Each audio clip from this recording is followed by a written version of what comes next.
حضرت علی نے فرمایا، کوئی تمہارا دل دکھائے تو ناراض مت ہونا، کیونکہ قدرت کا قانون ہے، جس درخت کا پھل زیادہ میٹھا ہوتا ہے لوگ پتھر بھی اسی کو مارتے ہیں۔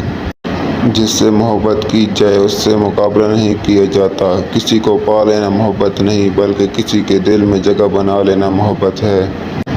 ہمیشہ ایسے شخص کو چنا کرو جو آپ کو عزت دے، کیونکہ عزت محبت سے کہیں زیادہ خاص ہوتی ہے۔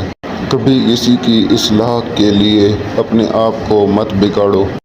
کوئی تم سے بھلائی کی امید رکھے تو اسے مایوس مت کرو، کیونکہ لوگوں کی ضروریات کا تم سے وابستہ ہونا تم پر اللہ کی عنایت ہے۔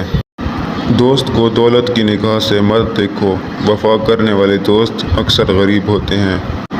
یہ دنیا بھی کتنی عجیب ہے، ایماندار کو بے وقوف، بے ایمان کو عقل مند اور بے حیا کو خوبصورت کہتی ہے۔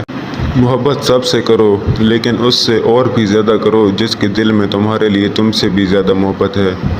قریبی رشتہ داروں کی عداوت بچھوؤں کے ڈسنے سے زیادہ درد پہنچاتی ہے۔ ہر اس دوست پر بھروسہ رکھو جو مشکل میں تمہارے کام آیا ہو۔ حضرت علی رضی اللہ تعالیٰ عنہ نے فرمایا، اچھے لوگوں کا تمہاری زندگی میں آنا تمہاری قسمت ہوتی ہے اور انہیں سنبھال کر رکھنا تمہارا ہنر۔ اس کو دوست مت بناؤ جو کسی محفل میں آپ کو شرمندہ کرے، خواہ وہ مذاق ہی کیوں نہ کر رہا ہو۔ دنیا کا سب سے خوبصورت پودا محبت کا ہوتا ہے، جو زمین میں نہیں بلکہ دلوں میں اگتا ہے۔ محبت کی پہلی شرط عزت ہے، جو عزت نہیں دے سکتا وہ سچا پیار بھی نہیں کر سکتا۔ صبر کی دو صورتیں ہیں، جو ناپسند ہو اسے برداشت کرنا اور جو پسند ہو اس کا انتظار کرنا۔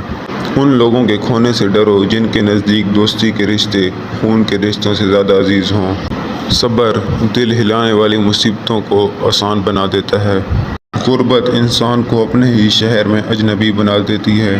دوستی کا بھرم صرف وہ لوگ رکھ سکتے ہیں جن کے وجود میں سمندر جتنا دل ہو۔ توکل یہ ہے کہ آدمی اپنی قوت اور طاقت سے ہٹ کر تقدیر الہی پر راضی رہے۔